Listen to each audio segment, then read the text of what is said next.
Hey, this is Antonio. Welcome back to my channel, and we're going to have some fighting words. Before we go any further, I need you to like and subscribe. So we're just going to jump on into it.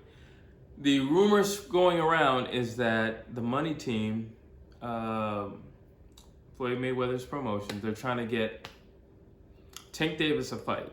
Who they want for a possible opponent for Tank Davis is a little weird at the moment, but they're looking at Kieth one-time Thurman. Now, I know what you're thinking. Why in the world is Tank looking at welterweight? You just fought at 140, now you're about to go up to 147. I think it's risky for him to go up to 147, especially when there's so many opportunities at 140, not to mention like a unification with Josh Taylor, literally right there in the palm of your hands, and he's been asking for you, so you could be a unified champion at 140, but yet you're seeking something over here with somebody who doesn't even have a belt. There's nothing to gain other than you made it to 140. Whoop-de-doo. Are you gonna get anything from it? No. I mean, you'll get the respect that you went from 130 to 147, but you don't get any straps out of that deal. I mean, yes, Kieth Thurman has a bigger name than Josh Taylor. Well, in the States, he has a bigger name. If this fight were, say, overseas, or just, it doesn't even have to be overseas. Josh Taylor would probably bring a pretty big crowd over here. Either way, I still think a Josh Taylor fight is like ideal and perfect for Tank. I mean, why are you going to 147? I don't understand what the strategy is there. I don't know what the strategy is there. I mean, if you want to make, let's just say if you want to make just a really captivating fight at 147. Here's one for you. Tank Davis versus Adrian the Problem Broner. Used to be best friends, big brother, little brother, road dogs, and now they're fighting. How about that? I think it was like a year or two ago where Adrian Broner, he posted, he's like, oh, baby bro, don't mess with me anymore. And he's talking about Tank. I mean, there's clearly a story there. So I'm just saying that to say that there's reasons and possible matchups for Tank at 140 where he doesn't have to go politicking at 147. And especially for somebody who doesn't even have a strap. And not to mention somebody whose last contest he lost. What is there to gain from fighting Kieth Thurman? Honestly, at this point. Yes, he's only got one loss to his record. Yes, just having that name on his resume looks amazing. And yes, it is something else to watch Tank go from 130 to 147. But outside of that, you're not getting a whole lot. You can get all of those things, really, if you think about it, by fighting Josh Taylor. But not only that, you get belts. Those shiny things that go around your waist, you get that. There's something to gain. You get a prize. You're a prize fighter, you get a prize. And I'm not just talking cash, I'm talking about the strap, which is why you do it. If you want to talk about legacy, what's going to cement your name in legacy quicker than a unification bout? And then if you were to win the unification bout, it would be the straps. So again, it doesn't make a whole lot of sense to me for Tank to be fighting Kieth Thurman. Not to mention, I just think that's a very risque matchup, to be honest with you. Kieth Thurman is not one time anymore. I mean, as Earl Spence would say, sometimes, but he's not what he used to be, but he's still a risky matchup. He still hits hard. He still has great ring IQ. He still has amazing legs. I mean, he bounces all over the place.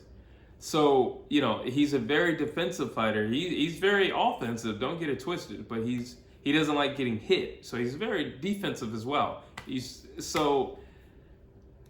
Tank going to chase Kieth Thurman around for the entire fight? Because that's what he would have to do. And then when Kieth Thurman decides to trade, Tank needs to be able to take a shot from a legitimate 147 pounder, which is easier said than done. All right, yeah, he's not Barrios. Barrios is tall for the division at 140. He's not big for the division at 140. He's tall. Keith Thurman is big.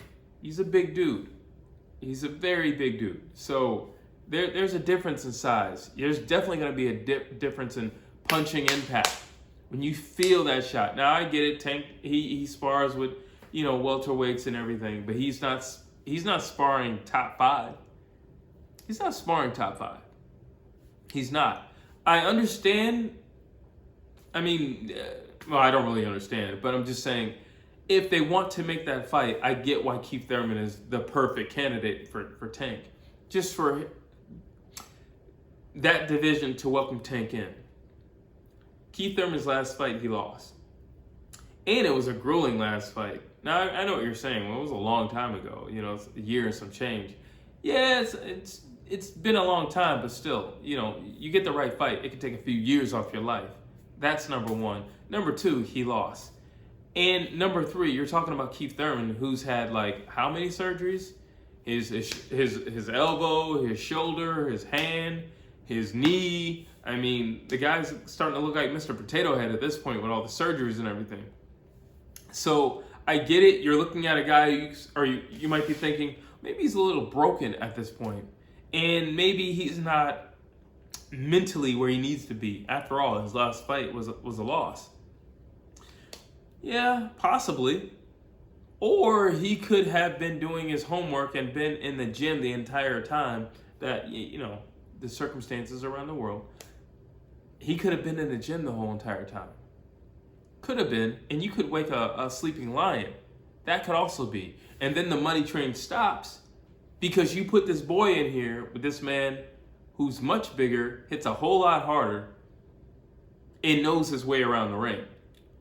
Keep in mind, yeah, Keith Thurman had a hard fight, but he fought a guy, Manny Pacquiao, who hits hard. But not only who hits hard, Manny Pacquiao is a very busy fighter. Tank is not the busiest fighter in a fight in the ring. He's just not. He has moments where he'll just pretty much take it off. He'll take a round off and just kind of lean on you or not do anything or just stalk you. That's not going to fly with Keith Thurman, I can tell you that. And he's fast. It's not going to fly with Keith Thurman. So, like I said, I get it. All the injuries, the loss, the time that he's been inactive. I totally get it. But I still don't think it's a great idea. Not to mention when you have so many beautiful, perfect opportunities at 140 that you are literally passing up. I understand you don't want that Josh Taylor smoke. You can say whatever you want. We're going to fight somebody bigger. Yeah, but you're not fighting an undefeated guy like Josh Taylor. Oh, we're fighting somebody, we're going up in weight, and he's got a strong resume. Yeah, his resume is strong too, and he's also a unified champ. You can say whatever you want. You're not fighting the guy. He is the guy. At 140, he's the guy, and you're avoiding the guy. You're avoiding a whole division. Let me just start right there. You're avoiding a whole division to go fight somebody who, I love Keith Thurman, but at the moment, he's not the most relevant fighter in the world. This is where you're going. To fight somebody who's not that relevant in his own division. You're going to bypass all these people who are relevant, including that guy who has all the belts, who wants to fight with you, who has been begging for that fight with you, who has been very vocal on social media about a fight with you. And you're going to go jump to Keith Thurman. I don't particularly like it. Keith Thurman honestly has nothing to gain outside of, he'll probably make a nice payday. But outside of that, he has nothing to gain. Let's just say him and Tank fight. Keith better knock him out pretty early, or it's going to look bad on Keith. If let's just say they fight and they go to distance, they go 12 rounds. It's going to look pretty bad on Keith. Dude, he's 135 pounds, and you couldn't stop him? It's going to look pretty bad on Keith. He doesn't have the experience that you have, Keith. It's going to look pretty bad on Keith. No matter how you spin, it's going to look pretty bad on Keith. Not to mention, you'll have the guys like Sean Porter and Danny Garcia well, heck, maybe he could come gunning for us because he just went 12 rounds with Keith. Maybe. It's not a good win for Keith. It's not a good win. I understand he's been inactive, and I understand he might be like itching for a fight, but that ain't the one. Kieth, if you're listening, and I hope he is listening, and if he's not listening, please get him in contact with Fighting Words so I can tell him this is not the one for you, because you can't win unless you take him out early, and then you like make some statement like, "Oh, you should have stayed in your division, little boy." Unless you do something like that and you knock him out in the second round, it's a lose-lose situation for you. Nobody at 147 is going to be like, "Oh, I want to fight Keith Thurman because he just knocked out a 135 pounder." No, nobody's going to be itching to fight you. You didn't prove anything. And if he goes the distance, they're going to be laughing at you because you couldn't prove anything. Stay away from that fight. Keith, if you're listening, if anybody knows Keith, tell him to stay away from that fight. But again, the real question is, why aren't you addressing all the possible matchups at 140? But you guys tell me what you think down below. And again, I need you to like and subscribe.